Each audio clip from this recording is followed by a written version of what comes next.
With the 1 week a year I permit myself to switch off from anything car cleaning related fast approaching was made up when Valencia reached out to see if I fancied spending it on some of their high-end home cinema seating, and hope that with a bit of a behind the scenes change of pace you might enjoy watching me prepare to do just that. So stay tuned to see me take delivery of, assemble, clean, protect and finally kick back on some of the snazziest home cinema seating around.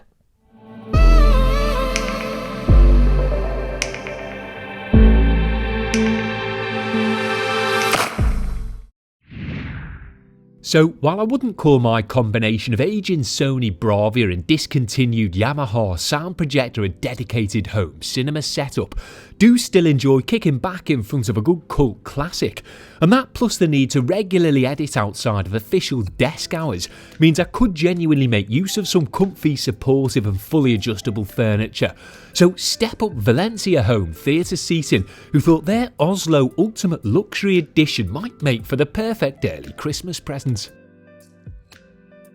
A nice early morning delivery meant I didn't have to wait around all day for the big berthas to arrive. And while I complain about having to contort my back when cleaning cars, certainly don't envy having to lug massive 70-kilo boxes like this around for a living. But that being said, it was still my job to get them opened and their contents assembled and shifted into position. So after a quick thumbs up to Barry and Paul for their to me, to you assistance, got to work doing just that.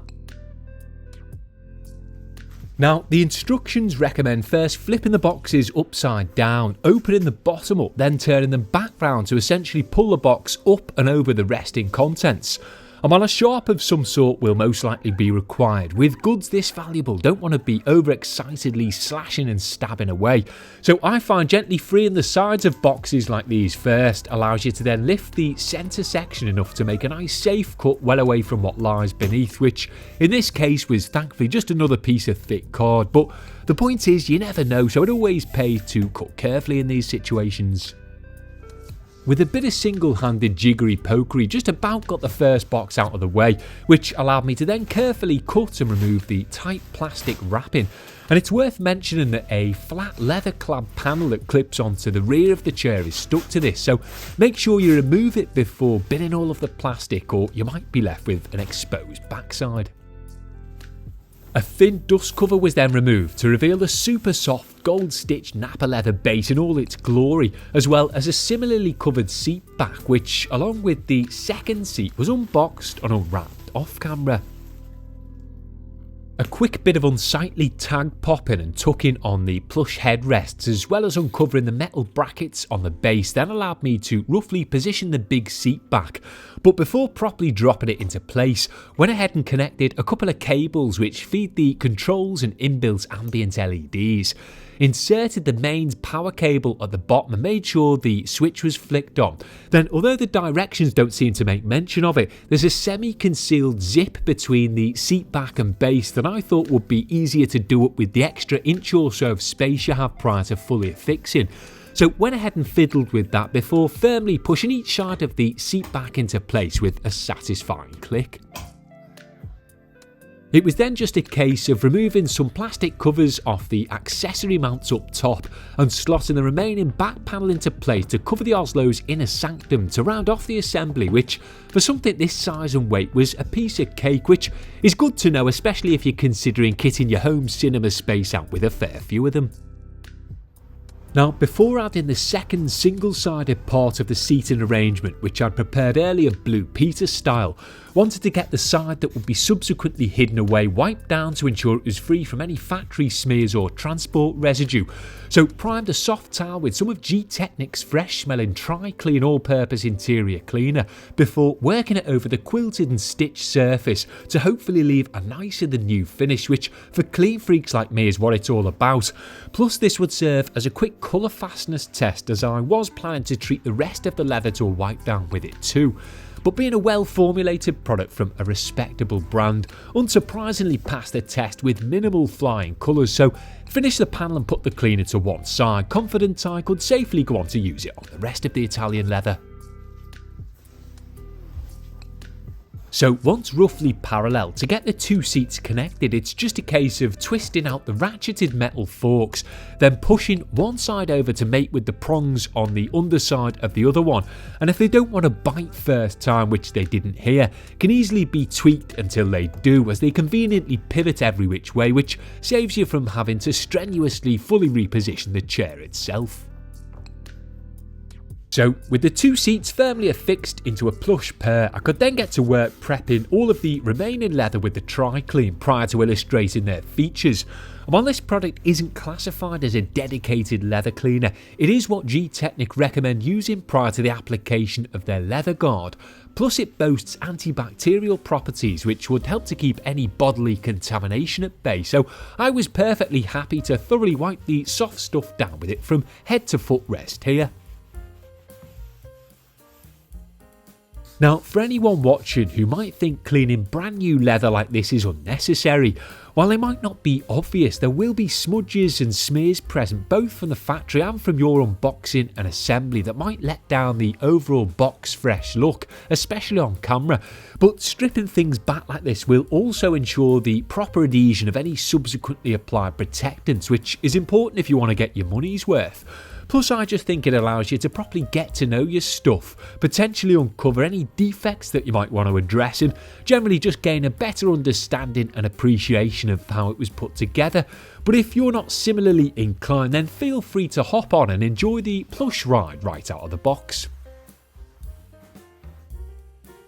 So now that the Italian hide was as clean as it realistically could be, it made sense to lock that better than new finish in with a dedicated protectant. So spritz the small applicator pad with some of Gtechniq's leather guard before gently working it over the main areas of the snazzy seats to leave a sacrificial barrier that will help protect against everything from UV rays, which granted shouldn't be an issue in most home theatre spaces, to spillages and even light abrasion. And because I'm planning to use them for far more than just watching the odd film, definitely made sense to try and get them protected, repellent and as friction resistant as possible.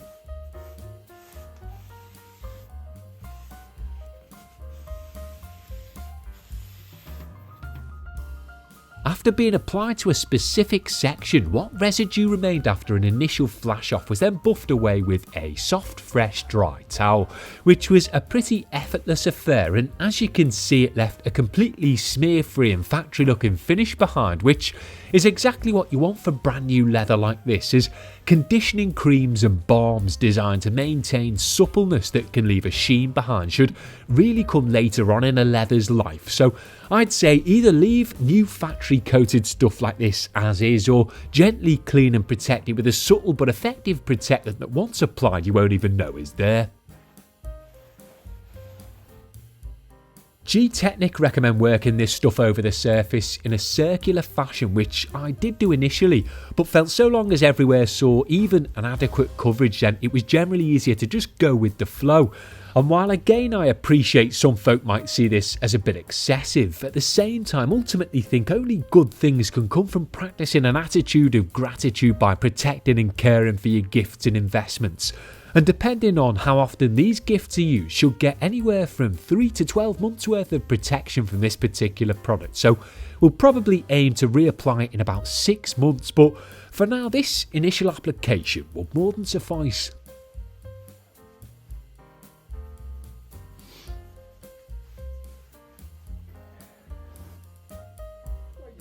So with the unboxing, assembly and prep work out the way, could finally move on to showing you what these Oslo Ultimate Luxury Edition home theatre seats are all about. Starting with that super supple semi-aniline nappa leather that's presented in a standard silky smooth and contrasting perforated French diamond stitch finish, which I can assure you looks and feels even better in the flesh than it does on camera, and should in its freshly protected state be perfectly capable of withstanding any impact that my soft tracky bottom clamp backside might have on it. Now, like all serious home theatre seating should be, these examples are mains powered and fully adjustable, providing ample lumbar support, which is an absolute must for a man with a back as long as mine, adjustable headrests to get your neck angle just right, and full recline, which even when maxed out doesn't require buckets of space behind thanks to the way its wall hugging mechanism works.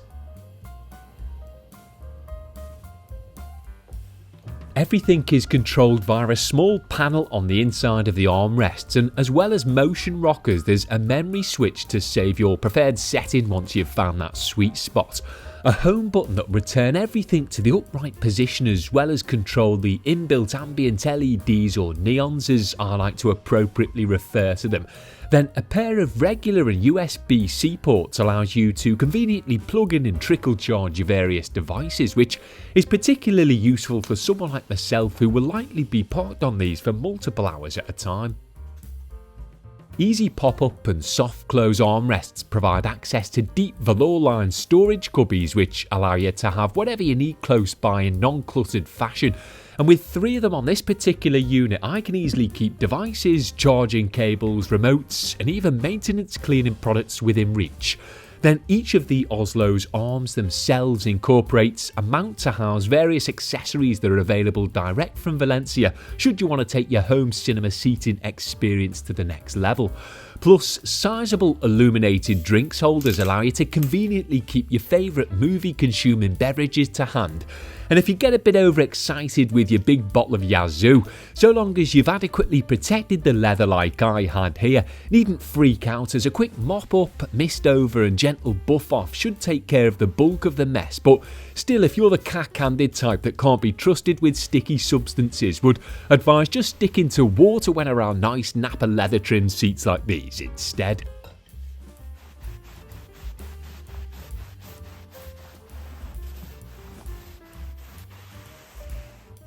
Size-wise, there's more than enough width here to accommodate my slim fit frame, and while being 6'3", my feet do hang off the end a bit when fully reclined. Can always shuffle myself upwards to remedy that, but if you prefer to be completely enveloped at full slouch, then Valencia do offer big and tall versions of their seating if you have the space to accommodate it. But realistically, the standard sizing will accommodate 95th percentile physiques just fine, including that of any canine companions who fancy a go, although I would recommend at least putting a blanket down for them first to prevent unsightly scuffs from sharp claws.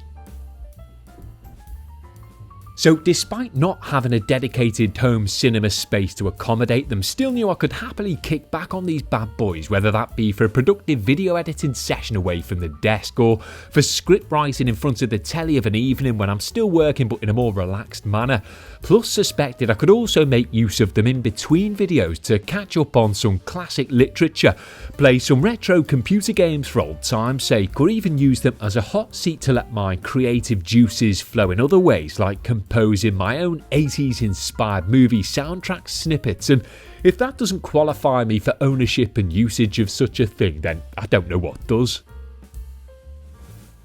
So whether you're in the market for some snazzy new seats like these or not, you can at least rest safe in the knowledge I now have something dedicated to both recuperate and create plenty of future content for you on, starting with a painstakingly stitched together best of the year montage, which I'll hopefully be getting to work on as soon as I've done a quick tip trip. And while admittedly I'm far from a home theatre aficionado, hopefully still gave any interested parties enough of a general gist here. But you can of course find out more about Valencia's dedicated seating solutions for yourself via the links below.